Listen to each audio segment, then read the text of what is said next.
Ahora sí. Ahora sí. Bueno, si no llegan a escuchar bien, me dicen. Como les decía recién, de genética es probable que tengamos que hablar en algún otro momento, por ahí más cerca de la época de servicio y demás, estaría bueno. Nutrición y manejo son temas, la verdad, también para tratarlos aparte.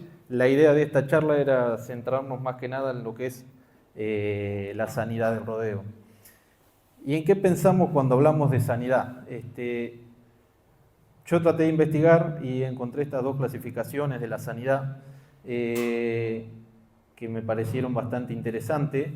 Por un lado, lo que es planificación sanitaria y por otro, la programación sanitaria. Planificación sanitaria se trata de... ¿Cambio?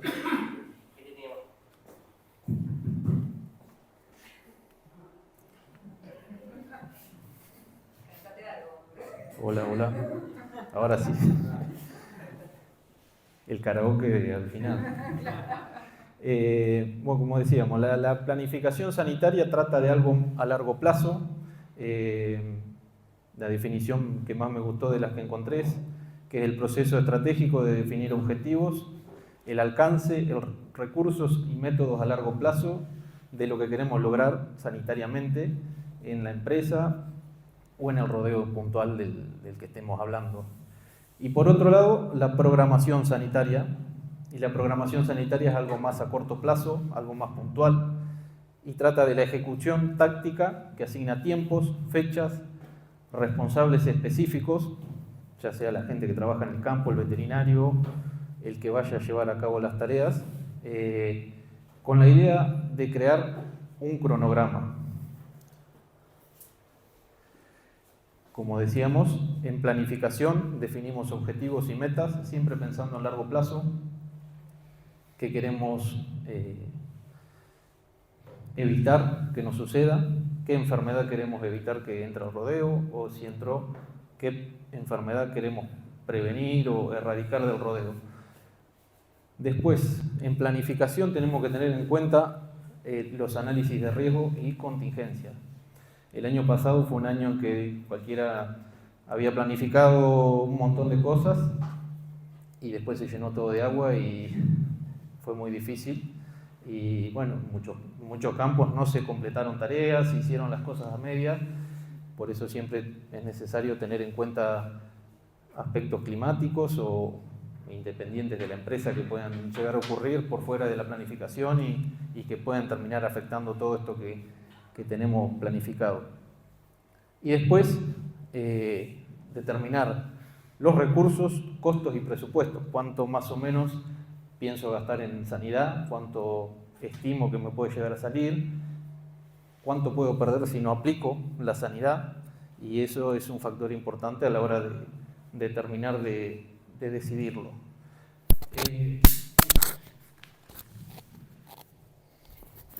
Estoy mal con los micrófonos. Y bueno, a corto plazo la programación. La programación, la secuenciación de tareas, asignación de fechas de inicio y finalización de las actividades, qué voy a hacer, cuándo lo voy a hacer, y todo a fin de la creación de cronogramas sanitarios, lo que llamamos a grandes rasgos planes sanitarios o demás. Y ahí es que surge la idea de empezar a charlar entre todos de lo que sería un cronograma sanitario para este otoño, de acá hasta junio del 2026 en lo posible, para estas categorías: vacas, terneros, vaquillonas, recría. Por ahora dejamos medio por afuera los toros. Y es la idea de al final hacer alguna mención sobre sarna, que por ahí es un tema que cada vez lo tenemos que empezar a hablar más. Y vamos a empezar por la vaca. Yo siempre que pienso en la vaca, en esta temporada del año, y de todos lo tendrán muy en claro, pensamos en el tacto y en el boqueo. El tacto fundamental, todos aquellos que tengan el servicio estacionado, poder medir no solo qué vaca se preñó, sino identificar aquellas que no se preñaron y después decidir en pos de eso qué se va a hacer. Lo mismo el boqueo, qué porcentaje de vacas viejas tenemos en el rodeo y hay que reemplazar, venderlas, dejarlas a parir en el campo. Bueno, esta es la época del año para estas tareas. La aplicación de minerales, cobre, selenio, zinc. Hay una definición que yo siempre la repito, de un profesor, y es que no hay sistemas pastoriles que no tengan deficiencia de minerales, así que negar la deficiencia mineral o no hacer nada por las deficiencias minerales no sería lo correcto, y menos en esta época del año.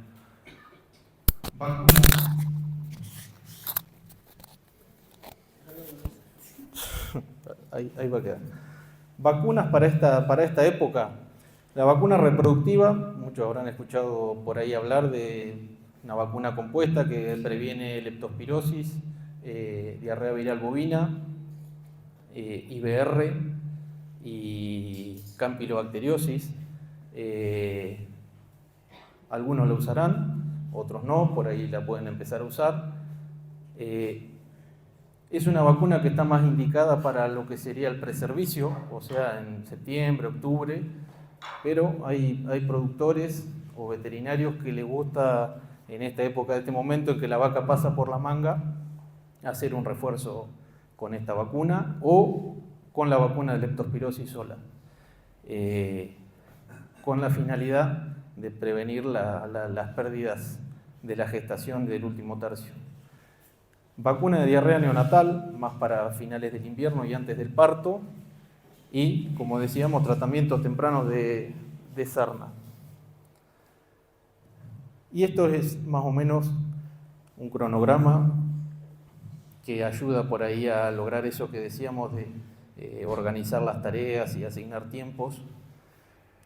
Tacto, boqueo, cobre, selenio y zinc, refuerzos de vacuna reproductiva o leptospirosis y tratamientos tempranos de sarna. Para eso tenemos marzo, que ya queda poco, abril y mayo, y bueno, en algunos campos que tienen el servicio un poco más tarde, hasta puede ser en junio. Y ya en junio hay que empezar a pensar en lo que sería la sanidad preparto, de nuevo la aplicación de cobre, selenio y zinc, el refuerzo de la vacuna de la diarrea neonatal, y para aquellos que hicieron tratamientos de sarna tempranos y por algún motivo fallaron, este último pasaje por la manga de la vaca antes de parir es un buen momento para volver a refrescar los tratamientos de sarna, más que nada porque esa vaca, cuando se vaya a parir, va a ser difícil volver a encerrarla, pasarla por la manga, tratarla. Entonces, lo ideal sería haber hecho el trabajo antes de que empiece toda esta época. ¿Te puedo hacer una pregunta? Sí. Yo ya te dije que te iba a preguntar. ¿Sí? Normalmente te dicen siempre en primavera dar minerales. Sí. O ahora lo que estás poniendo en marzo. Sí. Y a su vez en julio. Si nosotros dijéramos solamente minerales para el animal, al cabo del año, ¿cómo lo repartiríamos? Porque es evidente que hay que darle más seguido de lo que le damos nosotros. Bien. Hay tres momentos claves para los minerales. El primero, como acá lo que buscamos es reproducir la vaca, para mí el fundamental es el preservicio, ese cobre unos 30 días de empezar el servicio. Después, en campos muy deficientes, está la posibilidad de dar una dosis en diciembre, enero, por ahí. Esta del tacto también me parece muy importante, porque prepara a la vaca en este momento en que está seca y va a prepararse para el parto, y todo ese cobre va a pasar al feto. Y la aplicación preparto también muy importante, lo que da en total unas 4 aplicaciones en el año. Hay muchos campos donde se aplica cobre 4 veces al año. El cobre está indicado en campos deficientes cada 90 días. Y generalmente todos deben asociar el cobre cuando ven que el animal está amarronado, que tiene el pelo feo. Bueno, cuando ustedes ven que el animal tiene el pelo marrón y que está feo o arratonado, como decimos en el campo, hay una cantidad enorme de funciones fisiológicas que están afectadas. Y acá es donde más o menos detallamos algunas. Para empezar, el cobre es fundamental en la reproducción. Ya hay trabajos que demuestran que hay mucha pérdida de gestación temprana, hablando de embrión, por deficiencias de cobre, de selenio y de zinc. El cobre puntualmente, como micromineral, tiene un efecto muy potenciador de la respuesta inmunológica, o sea que todas estas vacunas que estamos nombrando en el plan sanitario, la respuesta que nos den van a estar potenciadas por la aplicación conjunta con cobre.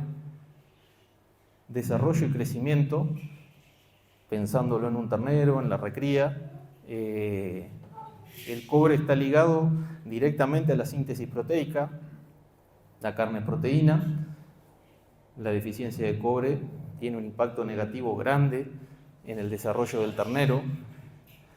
Y después, selenio y zinc, generalmente no tan nombrado, pero vienen en la combinación, en los frascos, viene cobre, selenio y zinc generalmente. El selenio, no menos importante que el cobre, un corrector de los anestros posparto, con una función muy importante como antioxidante, es decir, esa vaca que se preñó y tiene 30, 40 días de preñez, en estos campos que tienen deficiencias de minerales, es probable que alguna vaca tenga pérdida embrionaria, justamente porque le faltan estos minerales para producir la antioxidación. Lo mismo el selenio en el desarrollo muscular, ligado directamente a una enfermedad que se llama la enfermedad del músculo blanco. Y después el zinc.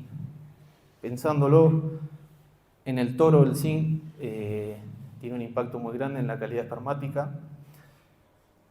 También tiene una participación en la inmunidad de mucosas, todas esas enfermedades que ven a veces de queratoconjuntivitis, los mal llamados pietín o enfermedad podal, muchas veces están explicados por deficiencia de zinc.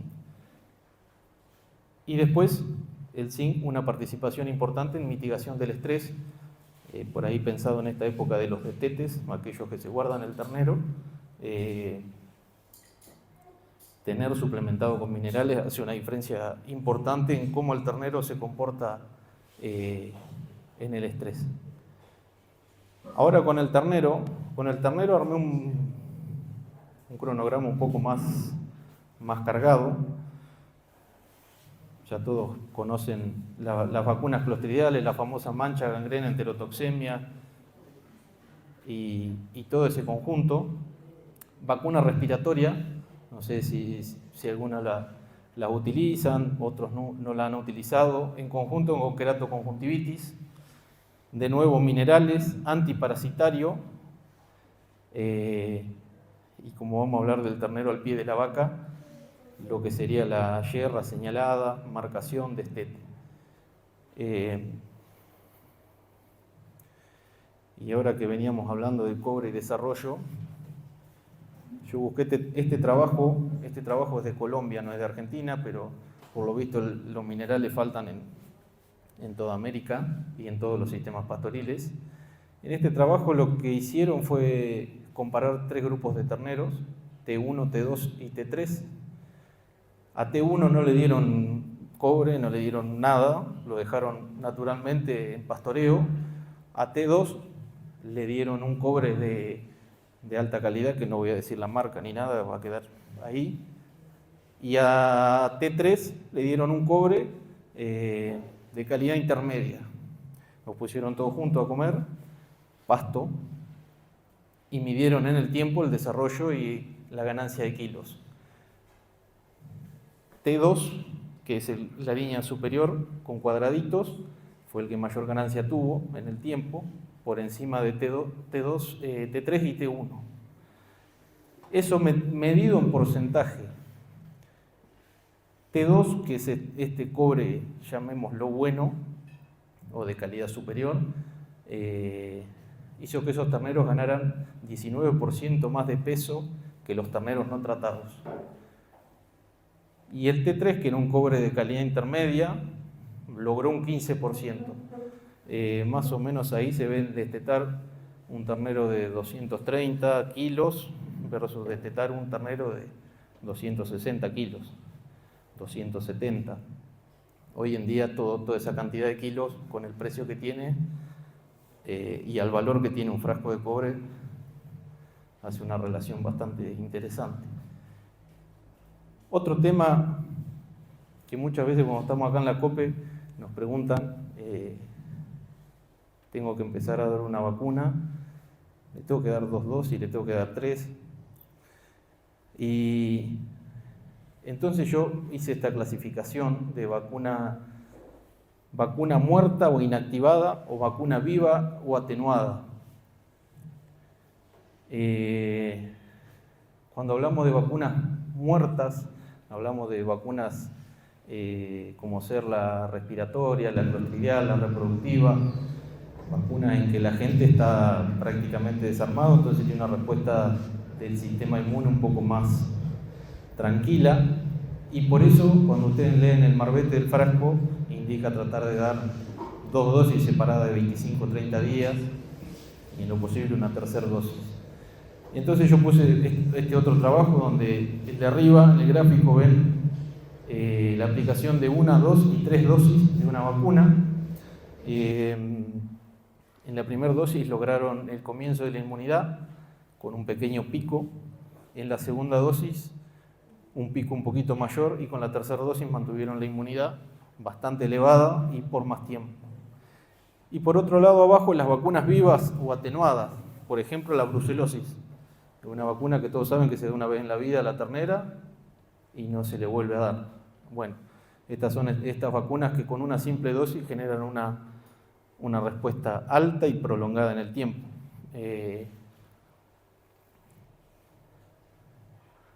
Acá las clasificamos, las vacunas muertas, la clostridial, respiratoria, reproductiva, diarrea neonatal.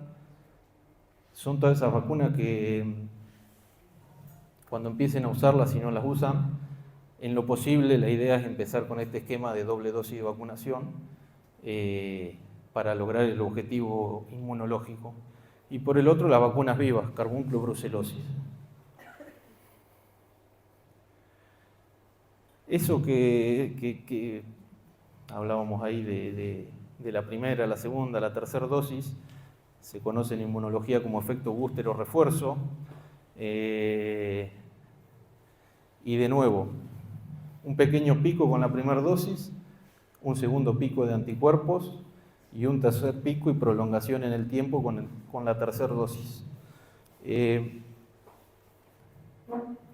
ahí llegamos al cronograma de los terneros. A diferencia del cronograma de la vaca, yo acá tomé todos los meses del año, ya que ahora estamos a la altura del destete. Entonces, para empezar a analizarlo desde la aparición, para aquellos que tienen rodeo estacionado, una aparición en junio, julio, agosto y tal vez septiembre. Algunos pueden optar por hacer la yerra y la señalada al nacer. Hay campos en donde se aplica eso, todo depende de la mano de obra y la organización, y si no, hay un primer encierre generalmente en septiembre y octubre, que es donde se hace la yerra, la señalada, y es donde se da la famosa primera dosis de vacuna clostridial y de vacuna respiratoria y de querato. Y yo puse ahí, entre paréntesis, cobre, entre signos de pregunta, perdón. Yo veo que hay productores que por ahí no les gusta, cuando el ternero todavía es muy chico, dar cobre, y hay productores que le meten. En mi opinión, cualquiera de las dos está bien. Yo soy más partidario de darle temprano el cobre, junto con la primera dosis de vacuna. Y ahora después tengo otro trabajo un poco para explicar el porqué. Noviembre y diciembre, este año no va a haber campaña de aftosa, así que generalmente en noviembre y diciembre se encerraba para hacer la vacunación de aftosa del ternero.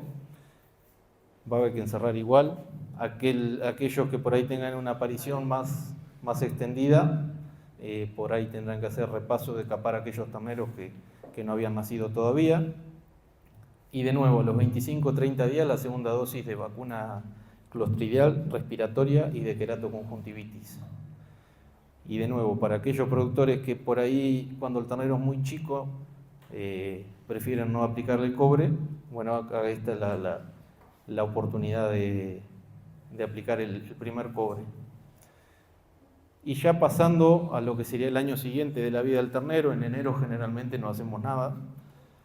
Y en febrero,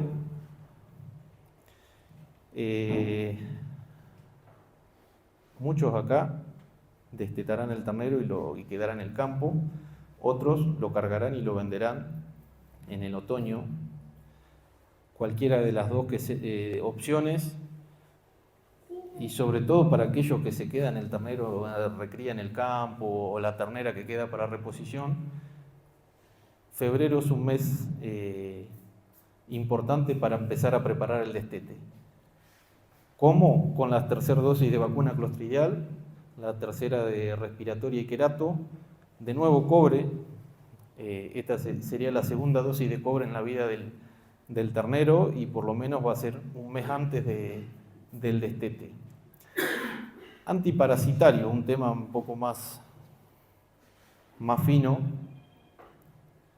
Hay una correlación directa entre el estrés que sufre el ternero el día del destete y los días posteriores y la carga parasitaria que lo afecta después. Todo ese estrés que sufre el ternero en el momento que se lo desteta, sea la técnica que usen, el ternero se va a estresar más o menos, pero se va a estresar. Abre la puerta para que las parasitosis entren con todo, más como será ahora que empezó a llover y hay agua y viene el pasto verde y los parásitos están a full. Entonces la desparasitación predestete es importante. Habrá que ver después qué tipo de desparasitario usar. Lo ideal es apuntar a usar un desparasitario que no tenga resistencia. Hoy hay uno solo, que es el levamisol. Pero, digamos, habiendo cubierto estas opciones, ya uno llega al destete con el ternero, con 3 dosis de vacuna clostridial, 3 dosis de respiratoria y querato, 2 dosis de cobre, un desparasitario, y el ternero ya está listo para destetarlo, apartarlo de la madre y bueno, que siga la función que tiene que seguir. Y después sí, en marzo, abril o mayo, la campaña clásica de aftosa y brucelosis a la ternera. Ahora tengo una consulta. Sí. En el tema de la cantidad de vacunas a dar en un encierre. Sí. Pues por ahí, si uno encierra, no sé, 2 veces en febrero, lo repartís. Ahora, si tenés que dar 4 pinchazos en un encierre, ¿qué visión tenés sobre eso? Porque a veces no le agarra la duda de decir, no hay una cosa, pero... Tengo una colega que no voy a decir el nombre, pero me enseñó a dar hasta 7 jeringas en un día. O sea que no sería algo tan... No hay problema, lo hemos hecho y nunca vimos nada negativo y en realidad hay una teoría de que el sistema inmune se maneja perfectamente y a cada gente que inyectamos lo maneja por su vía distinta y lo hemos hecho y no hay problema. Después hay productores que prefieren no cargarlo tanto con vacuna. Bueno, está bien, hay que distribuir distinto la aplicación, pero hemos dado en un día cobre, levamisol, respiratoria, mancha, aftosa, brucelosis. Y vive. Y están ahí, hasta ahora no se murieron. Perdón, Milstein, el premio Nobel de Medicina, su trabajo fue eliminar la vacuna bajo su caminito para hacerlo. Claro. Un mito del no más de 3. Bueno, lo pusimos a prueba y hasta ahora. No, pero además, ustedes piensen que ese ternero, esto es una teoría mía, acá no tengo ninguna información de trabajo que la respalde ni nada. Pero ustedes piensen que ese ternero que ustedes le dieron la tercera dosis del manche, le dieron la tercera dosis de querato, encima le diste cobre, o sea que potenciaste toda la respuesta inmune, mitigaste el estrés, y encima le diste levamisol, le mataste todos los parásitos, o sea que lo dejaste. Entonces, nada. La cuestión de... Sí, Maxi. Una consulta, justamente cuando vos das aftosa a veces provocás que pase una fiebre. Si vos aplicás los otros productos con eso, ahí no estarías produciendo algo que no te genere el efecto deseado. Justamente con la aftosa, con el resto sí. Coincido. Pero... La aftosa es una vacuna que en ocasiones cuando se la da junto con el cobre suele generar hasta reacciones de anafilaxia. Por ahí, las sospechas que había puede venir por ahí. A mí me ha pasado de estar vacunando aftosa y dando cobre y terminar y ver un ternero tirado en el corral que no puede respirar, le da una dexametasona, se para y sale caminando, porque es una reacción anafiláctica, alérgica de ese ternero en particular.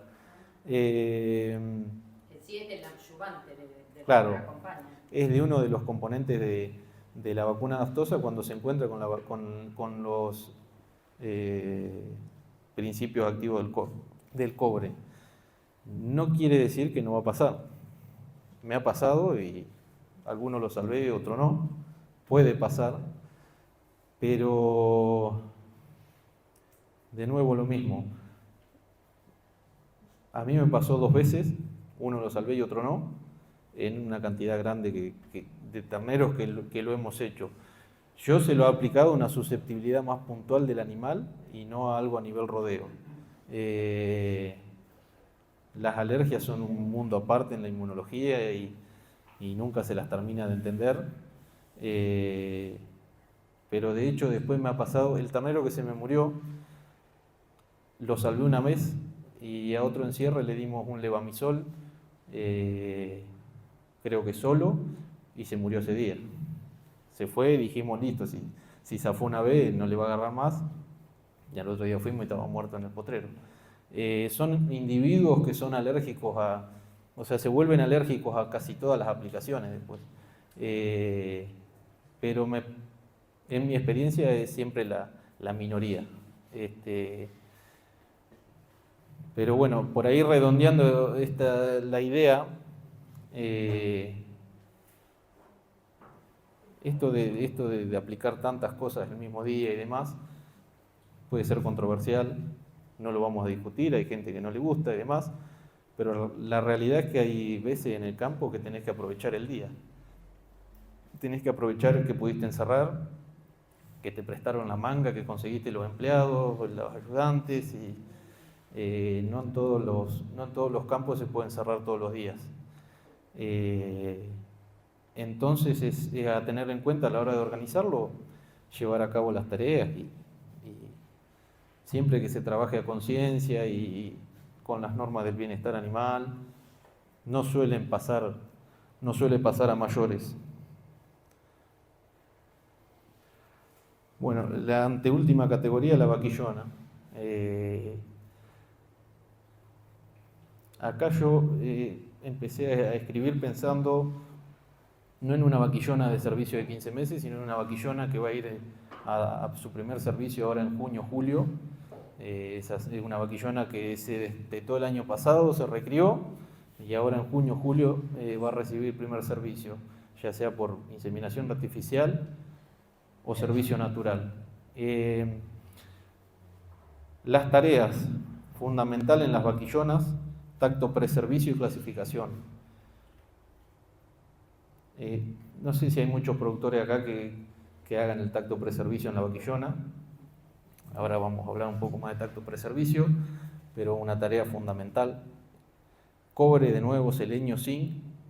Vacuna reproductiva. Esta vaquillona nunca tuvo aplicaciones, entonces de nuevo hay que empezar con las 2 dosis previo al servicio. Generalmente los laboratorios la indican que la primera dosis sea unos 60 días antes de empezar el servicio y la segunda unos 30. Lo mismo para la vacuna de la diarrea viral bovina. Ya hay trabajos del INTA que demuestran que casi todos los campos de la provincia de Buenos Aires tienen la presencia del virus de la diarrea viral bovina. Pocos campos hacen diagnóstico. Los que lo hacen cuando tienen algún aborto, es muy probable que sea positivo a diarrea viral bovina. Por eso, abajo del todo, yo detallé, una vez que se hizo esa selección de vaquillonas, una práctica muy buena es aprovechar y hacer sangrado para brucelosis u otras enfermedades reproductivas, como por ejemplo diarrea viral bovina. La idea de eso es evitar meter al rodeo de vaca adulta alguna vaca que venga enferma, una vaquillona que venga enferma. Después, de nuevo, antiparasitario y control de sarna, eso no se negocia. Y ahí es el cronograma. Si alguno de acá tiene un lote de vaquillona que tiene que darle servicio en junio o en julio, en abril ya tendría que empezar a pensar en el doble esquema de vacunación, de vacuna reproductiva o campos problemáticos con la diarrea viral bovina, la vacuna de la diarrea viral. Hay una sola, es muy buena, es una muy buena herramienta para solucionar el problema de la diarrea viral. Es cara, pero el problema que soluciona es mucho más caro. De nuevo, estamos en abril y mayo y le vamos a dar servicio en junio. Es un muy buen momento de darle la suplementación mineral ahí para empezar a preparar esa vaquillona, que empiece a preparar estructuras como los ovarios, el óvulo y toda la salud del útero para preñarse. Fundamental en las vaquillonas la desparasitación. Hay un alto impacto en el crecimiento del útero cuando estas vaquillonas no fueron desparasitadas y tienen alta carga parasitaria. El útero no se desarrolla lo necesario o lo correcto y después nos encontramos con vaquillonas que el día del servicio están muy buenas por fuera, pero cuando le metes la mano a hacer el preservicio tienen úteros bastante chicos, con ovarios bastante chicos, con falta de actividad folicular y bastante difícil de preñar. Una vez que se hizo toda esa sanidad, después ya viene directo el servicio. Algunos optarán por hacer servicio natural.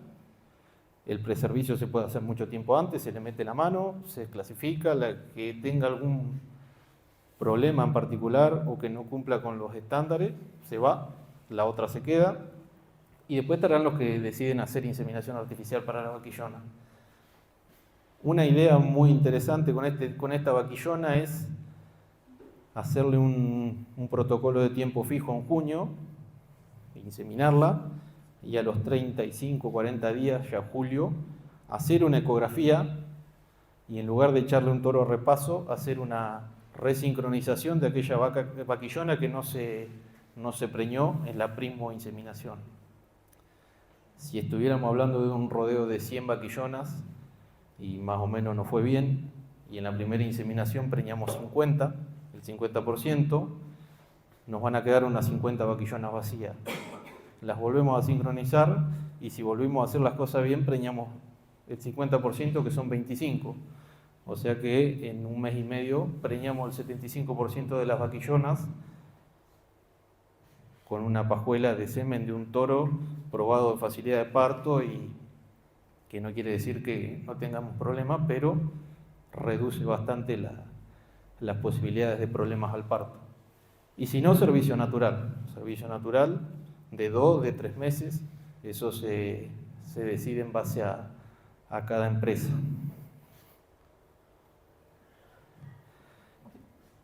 Este es un trabajo de Casaro y Miura, que son dos veterinarios de Tandil, que han trabajado mucho en lo que es la revisación de la vaquillona preservicio.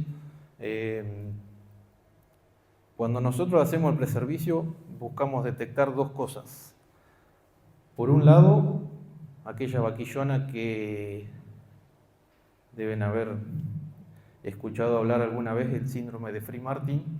Son esas terneras que nacieron de un parto gemelar o mellizero y que el hermano era un macho. Esa vaquillona tiene una altísima probabilidad de ser infértil. La detectamos cuando hacemos la palpación preservicio. Generalmente son vaquillonas que carecen de ovarios o de ovarios y oviductos, es decir, de trompa, o tienen alguna, hasta incluso a veces le falta casi que el útero completo. También detectamos vaquillonas con anomalías en la cadera, o sea, esa vaquillona que tiene alguna cadera defectuosa o estrecha, ya ahí te das cuenta que el problema que tiene, podés evitar darle servicio y darle después una finalidad como venta como gorda o como sea. La otra es el infantilismo, la vaquillona que la vemos que está gorda, que está linda, y cuando le metes la mano tiene el útero subdesarrollado, los ovarios subdesarrollados, y que tiene una probabilidad de preñarse bastante más baja que una vaquillona normal. Y cuando hablamos de eso, hablamos de grado de desarrollo reproductivo, tamaño de los cuernos uterinos y tamaño del ovario y actividad y demás. Y esta gente hizo un trabajo donde clasificó vaquillonas con grado 2, 3 y 4. Es medio complejo de entenderlo. Lo importante es ver este resultado más de acá abajo del todo.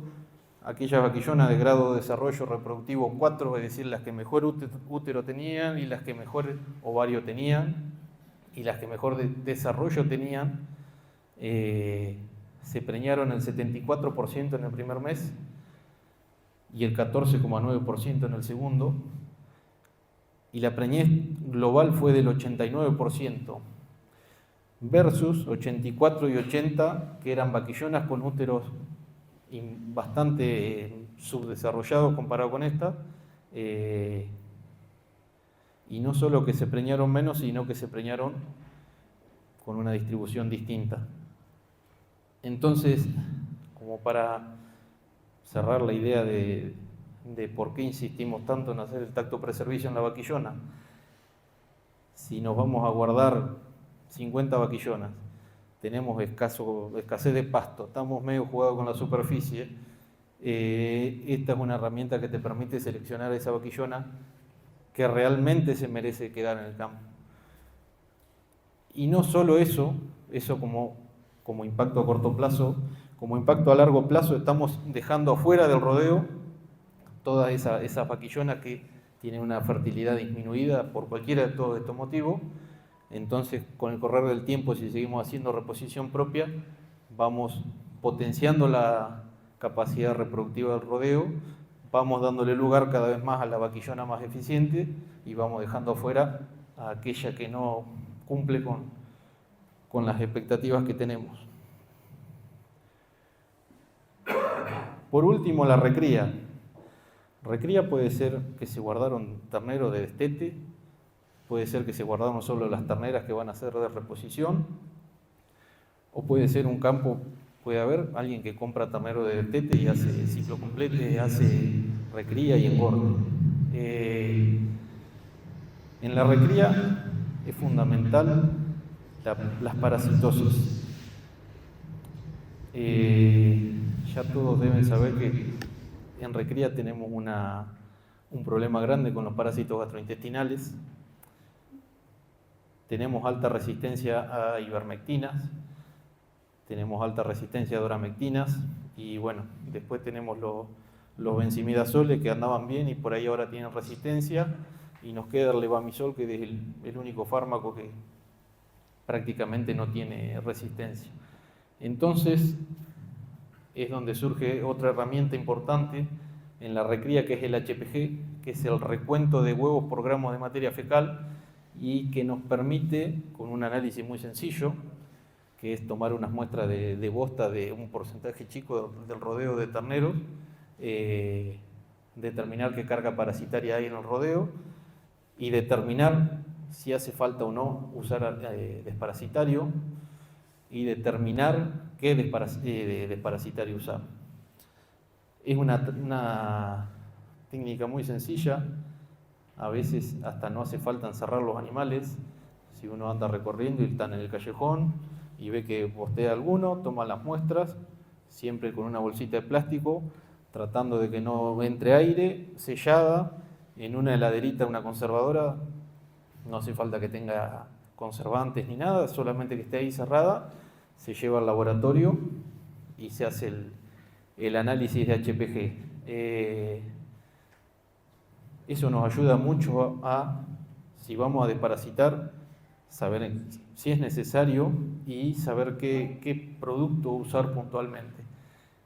Y nos evitamos de estar comprando desparasitario y pasando los animales por la manga constantemente y empeorando cada vez más el problema. De nuevo, los minerales, cobre, selenio y zinc, clave en el desarrollo. La realidad es una etapa en la que lo que buscamos es ganar estructura, hueso y músculo, y es muy difícil lograrlo cuando tenés animales con carencias minerales. De nuevo, alguno a veces se preocupa cuando ve en la recría algún animal con el pelo medio amarillento, con los ojos pelados alrededor, pero para cuando vemos eso la macana es bastante más grande. Cuando uno llegó a ese punto se puede empezar a revertir aplicando cobre y demás, pero para ese momento se perdieron muchos kilos de carne. Y después, entre signos de pregunta, las vacunas. Si uno tiene la certeza si compró terneros y tiene la certeza que vienen de un campo en que aplican el plan sanitario a la perfección, se puede quedar tranquilo si lo tiene hablado. Si vienen con 3 dosis de mancha y 3 dosis de respiratorio y querato, por ahí no hace falta. Y si no tiene la certeza, entonces se puede hacer una doble aplicación cuando llegan al campo. Siempre el ternero que viene de compra es bastante más complicado para manejar las enfermedades, sobre todo la respiratoria. Es muy probable que lleguen, cuando uno compra una jaula de terneros, llegan estresados, llegan recién destetados generalmente. Se los baja del camión, si no se los deja en una plazoleta, anda disparando por todos lados, y es muy probable que ese ternero, a los 20, 30 días de haber llegado, empecemos a tener casos de neumonía. Y ahí la solución es bastante más difícil. Se puede empezar con una dosis de vacuna cuando baja del camión y otra a los 25 o 30 días, y así todo puede haber casos de neumonía. En esta categoría y en este momento generalmente están más provocadas no tanto por la falla del plan sanitario, sino por el estrés. Sufren un estrés tan grande que la respuesta de todas las vacunas a veces termina fallando y hay enfermedad. Entonces por ahí van a escuchar de mucha gente que compra una jaula de terneros o varias, llegan al campo y lo primero que hacen es un tratamiento antibiótico a todos los animales, y bueno, es un tema complicado ese, el uso de los antibióticos. Tenemos mucha resistencia en antibióticos por mal uso, entonces sigue siendo un tema complicado el tratamiento de estas enfermedades, sigue siendo complicado la aplicación de antibióticos al barrer, a todo el lote, por las dudas. Hay distintas formas de enfrentarlo y cada campo después tiene sus manejos puntuales, pero bueno, la realidad es que hagamos lo que hagamos, generalmente el ternero que viene de afuera suele ser bastante más problemático que el ternero que nosotros destetamos en el campo nuestro y lo tenemos ahí y lo manejamos ahí cerquita. El HPG se puede hacer a lo largo de todo el otoño y el invierno. Teóricamente para septiembre, octubre, cuando empieza la primavera, no tendría que haber más problemas de parasitosis, por una cuestión de que el calor hace que la carga parasitaria de las pasturas baje, pesaje, aquellos que hacen recría y tienen balanza, la verdad que como producimos carne, tendríamos que medir carne, o sea que si tenemos balanza estaría muy bueno que todos los meses por lo menos el 4, el 5, el 6% de los terneros los apartemos medio al azar y pesemos y llevemos un control. La famosa frase de que lo que no se mide no se puede mejorar. La balanza es una herramienta muy interesante, no todos los campos la tienen, no quiere decir que tienen que comprar balanza sí o sí, pero aquellos que la tengan, la verdad que es una herramienta bastante importante. Y acá en junio, lo puse ahí en negrita, para los que no saben todavía, va a ser la vacunación de aftosa de ese animal que todavía figure en el stock como ternero. Este año vamos a hacer aftosa toda en el otoño y vamos a hacer la aftosa en junio al ternero chico. Y en primavera no vamos a hacer aftosa. Eso es para por ahí que se vaya teniendo en cuenta de que en junio vamos a tener una campaña corta de aftosa. Y como siempre, el tema sarna va dando vuelta, que la idea era hablarlo ahora al final. Y acá yo hice una cuenta media por arriba, pero me puse a buscar información y la mayoría de los autores dicen que la mancha, una enfermedad muy común y que todos conocen, tiene una morbilidad del 5 al 25%, es decir, que en un lote de 100 terneros, cuando aparece puede llegar a enfermar 5 a 25 terneros y una mortalidad que puede llegar al 100%. O sea que prácticamente mata a todos los que enferman. O sea que en un rodeo de 100 terneros, en un brote podríamos llegar a perder entre 5, 10, 15, 20 o 25 terneros. Entonces yo hice la idea de esta charla no era meternos mucho en valores, ni en números, ni en costos, pero me parecía importante por ahí hacer un análisis al final.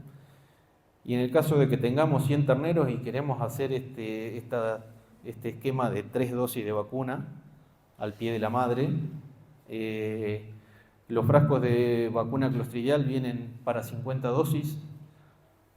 Entonces yo dije, bueno, tenemos 100 terneros, le queremos dar 3 dosis, precisamos 6 frascos y supongamos que el frasco promedio anda en 50.000 pesos. Precisamos 300.000 pesos para tratar a los 100 terneros 3 veces.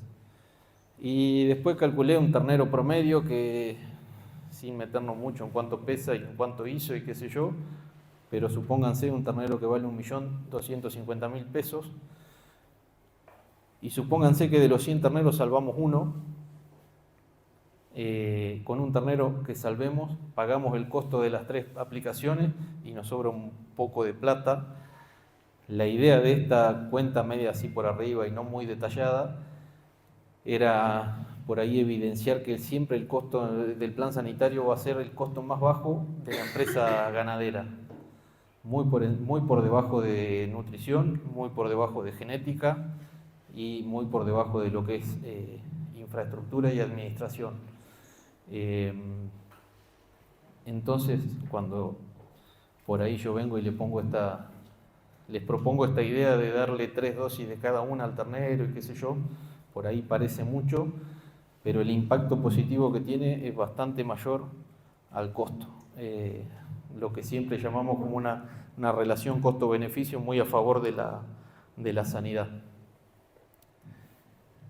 Y ahora sí la sarna, la dejé medio para lo último. Todos deben saber que hay un problemón bastante grande. Cada año parece que va a ser peor. Encima ahora llovió y va a bajar la temperatura y va a ser peor todavía. Hay muy pocos campos que no tengan sarna, o si la tienen todavía no se dieron cuenta, o no aceptan que la tienen. Y la idea de esta mención era más que nada una reflexión sobre el tema.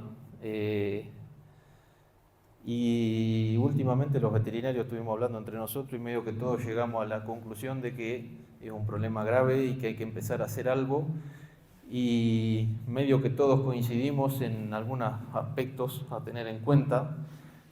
El primero y más importante de todos, prevención y tratamientos tempranos.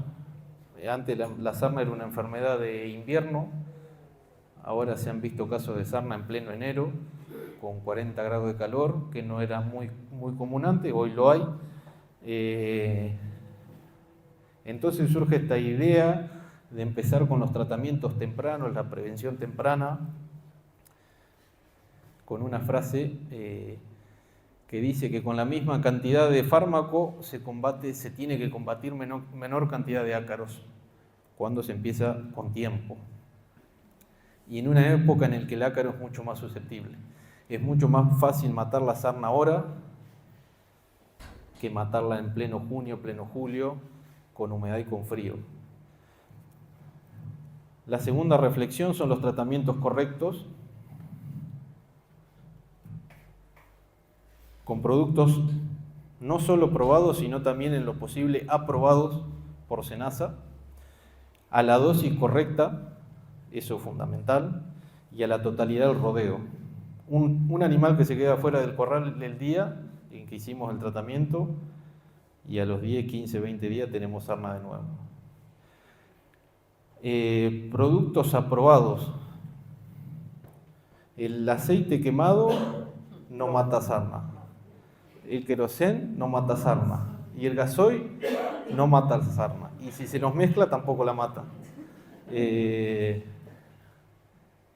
Entonces hay que como empezar a hacer conciencia y empezar a aceptar que es un problema y que hay que tratarlo de la manera que corresponde.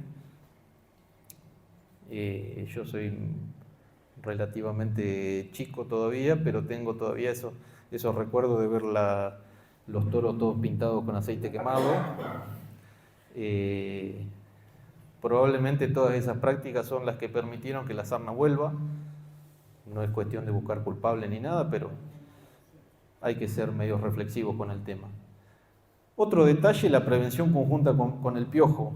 Yo no lo había nombrado todavía porque lo había dejado para ahora, pero si vamos a tratar sarna tenemos que tratar piojo. Los dos son parásitos externos. El piojo es bastante menos problemático que la sarna, pero cada vez está más resistente. Antes le tirábamos un purón así nomás y lo matábamos, y ahora se hace un poquito más el fuerte. Y si nosotros tratamos sarna y lo hicimos muy bien, dimos el producto aprobado por SENASA, la dosis correcta, la totalidad del rodeo, pero no matamos el piojo y el vecino tiene sarna y el animal nuestro que estaba impecable se rasca contra el alambre o lo que fuera porque tiene piojo y se vuelve a contagiar de sarna. Entonces siempre que empiecen a plantear los tratamientos de sarna tienen que empezar a pensar los tratamientos conjuntos con el piojo. El piojo no tiene tratamiento inyectable. Hay dos tipos de piojo, el masticador y el chupador. El chupador lo matamos con un inyectable, pero el masticador no. Entonces cuando uno piensa en piojo hay que tratar de pensar en tratamientos purón, medio por ahí. Algún baño de aspersión anda mucho mejor. Entonces a la hora de plantearnos esto de que el tratamiento sea con algún producto, no era mi idea meterme mucho en nombre de fármaco ni nada, para que no quede como que la sarna se combate con una receta, porque no es así. Pero una vez que definimos qué producto vamos a usar, a qué dosis, y tenemos más o menos organizado el trabajo,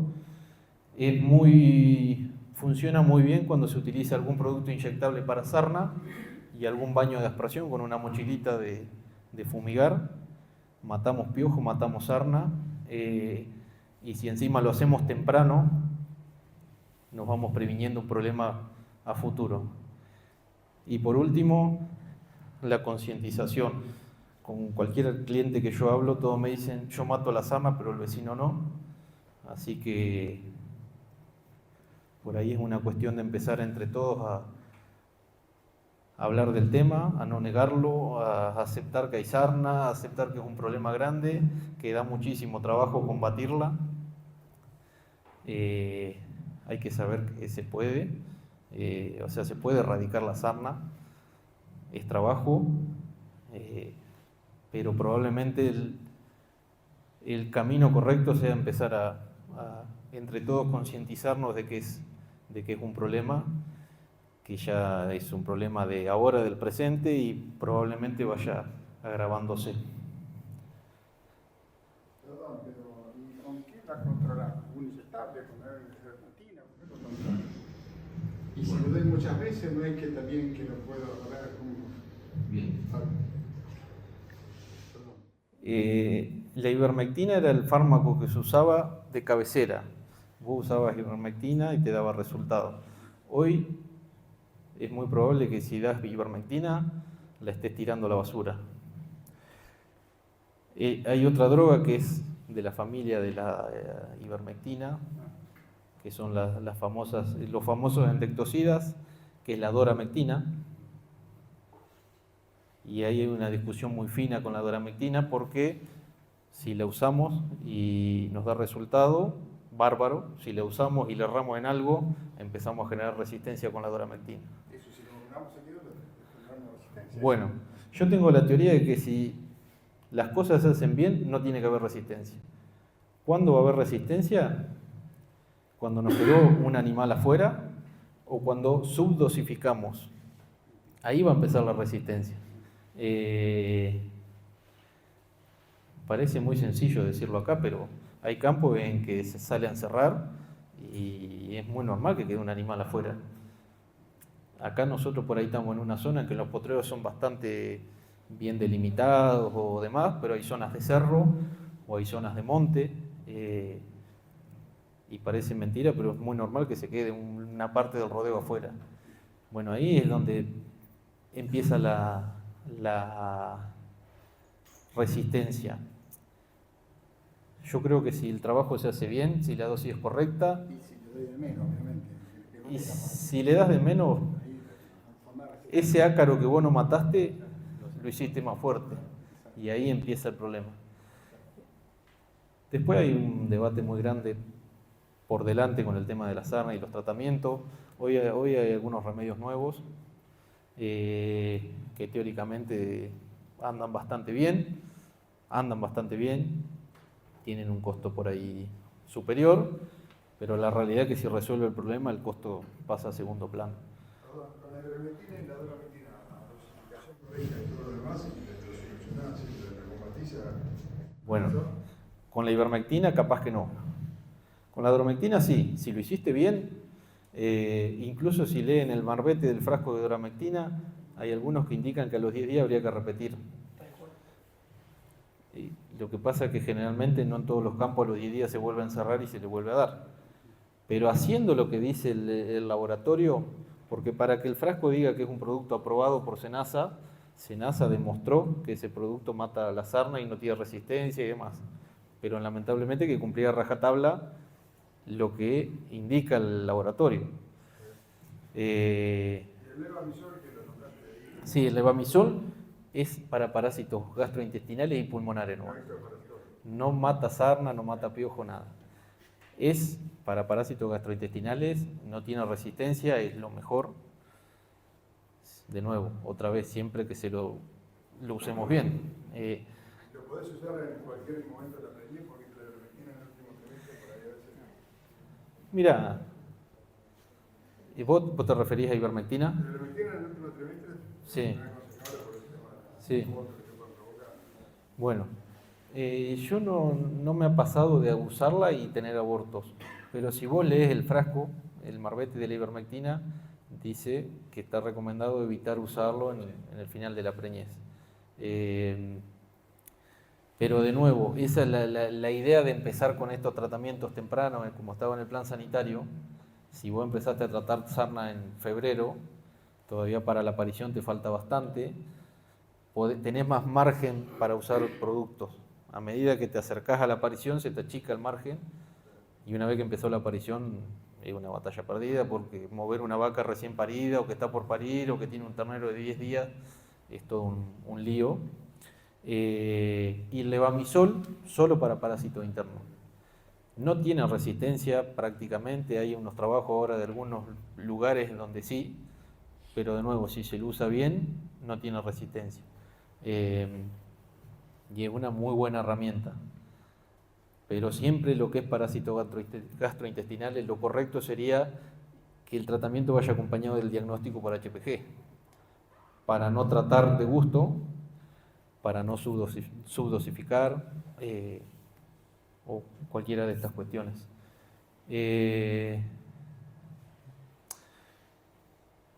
Bueno, el tema sarna, bueno, de nuevo bastante complicado, y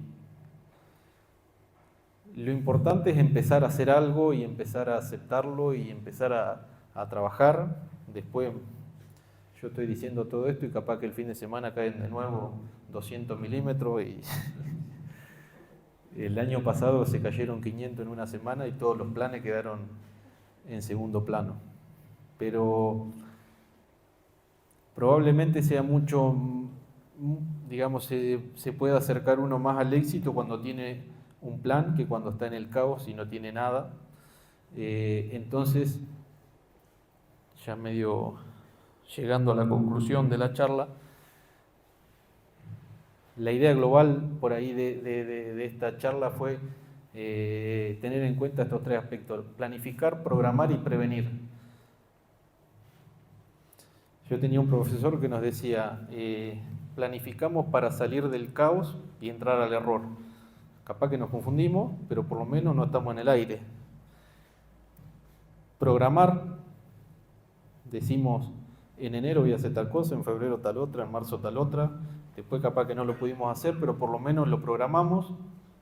Si lo hicimos, correcto. Si alguna inclemencia climática o algún aspecto de la empresa que, no sé, nos quedamos sin empleados, se enfermó, no, el veterinario no puede ir o qué sé yo, y hay que correrlo, bueno, se pospone el trabajo, pero por lo menos hubo una programación y demás. Y por último, la prevención. No, la producción bovina medio que se encamina más a dejar en segundo plano lo que es la clínica y empezar a hablar más de sanidad de poblaciones o de salud de poblaciones.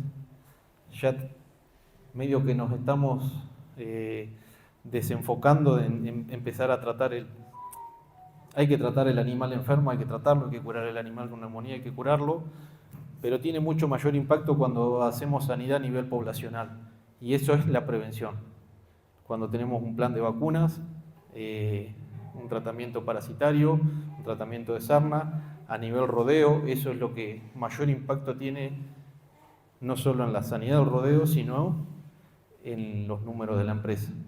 Entonces, como conclusión, la prevención es por ahí la herramienta más importante que tenemos para la sanidad en el rodeo. Y bueno, muchas gracias por escucharme.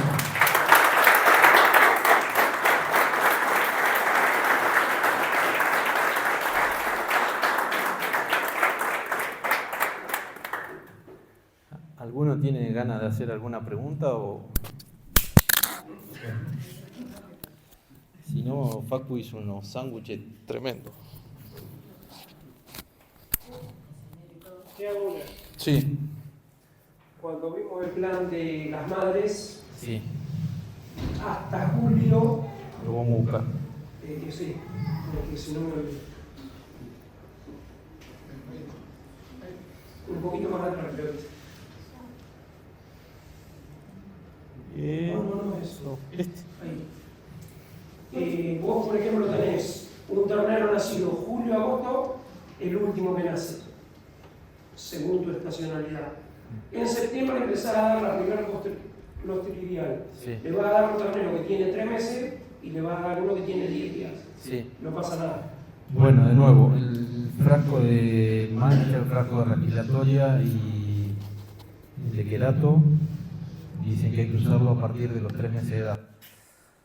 Por eso te lo digo. Bueno, de nuevo, volvemos a las teorías. Hay quienes dicen que el ternero nace con un sistema inmune insuficiente o ineficiente, y hay otros que sostienen que nace con un sistema inmunológico inmaduro. ¿Qué quiere decir que es inmaduro? Que nunca se expuso a ningún agente, entonces no tuvo respuesta. Si el día que el ternero nace lo empezás a exponer a un agente, empieza a tener respuesta. Entonces, yo apoyo la idea de vacunarlo aunque tenga 10 días. Después va a pasar mucho, es difícil tener una aparición concentrada. Por eso te digo, pues Es muy poca la difícil. gente que lo logra. Bueno, entonces este esquema de 3 dosis, por ahí a veces lo que te ayuda es ese ternero que te nació después de la primera dosis. ¿Qué pasa? Vos recién le das la primera cuando el resto le diste la segunda. No va a llegar con las 3 dosis, pero por lo menos va a llegar con 2. Sí. No es lo correcto, pero podría ser peor. Y de nuevo, el tema de la vacuna por debajo de los 3 meses, a mí me hicieron hacer un curso para ser vacunador de aftosa y una de las preguntas era, si llega a la manga un ternero de 10 días, ¿qué haces? ¿Lo vacunás o no? Y yo le puse que sí, y menos mal porque si no... No, me pasó, te lo pregunto primero por eso y segundo, a mí me pasó, se me murieron un día 2 terneros chiquitos y parecía mancha, pero eran chiquitos. Llamé al veterinario, le hizo la necropsia, tendría 45 días de ternero, era mancha. Pero como te aconsejan dar después, igual que la brucelosis entre 3 y 8, digo, vos tenés fechas que tratás de cumplir, pero se puede salir del... Y la realidad es que si no salimos de la fecha que nos proponen el laboratorio es muy difícil. Bueno, ahí nos encontramos nosotros con ese problema. Por eso Nos miran la manga y según lo que te parece. Tratándose de vacunas, ya por ahí el tema minerales y desparasitarios, por ahí un párrafo aparte, pero tratándose de vacuna, yo prefiero la prevención temprana. Si el ternero tiene 10 días y lo vacuné, prefiero tenerlo vacunado y no esperar a... Además, por una cuestión organizativa, es muy difícil. Si vos tenés un lote grande de vaca, decir a este le di una, a este no porque era chiquito. Pero más que nada los campos chicos, porque vos campos grandes para en el primer mes van a llegar. Sí. Tenemos todo junto. Sí, por eso mismo. Pero digamos, los resultados siempre indican que es mejor hacerlo antes que esperar. Antes que no. Siempre es mejor hacerlo. Después es biología. Lo que dijiste vos, se te murió un ternero de menos de 2 meses con mancha y capaz que los libros te dicen que es raro. Y yo tengo clientes que se le ha muerto de mancha una vaca o un novillo de 2 años, de 3 años, de 4 años. Pero cuando vos te pones medio a investigar y demás, encontrás alguna evidencia de que alguno dice que en algunas ocasiones puede pasar. Como es biología, todo está dentro de lo posible. Pablo, cuando hablas de la mancha, nosotros en la venta tenemos mancha gangrena de teratosemia, mancha gangrena de neumonía, la mierda dánica por ahí. Y tenés otra que también tiene vasijos pulmonares para otras enfermedades. ¿Qué es lo que recomendamos? ¿Que sea la más base o...? Antes era la famosa triple, después la quíntuple. Bueno, la diferencia, la triple es mancha, gangrena, enterotoxemia, la quíntuple trae botulismo, tétano, son todas enfermedades clostridiales. Y si a mí me dan a elegir, elijo la más completa. El tétano y el botulismo no son enfermedades muy de acá, son más del norte, de la Mesopotamia y demás, pero como siempre no son tan de acá, pero a veces aparecen. Y si vos tenés un frasco que te la trae y lo podés por el mismo precio comprarlo y usá ese, siempre si está muy sencillo de aplicar, qué mejor que usarlo.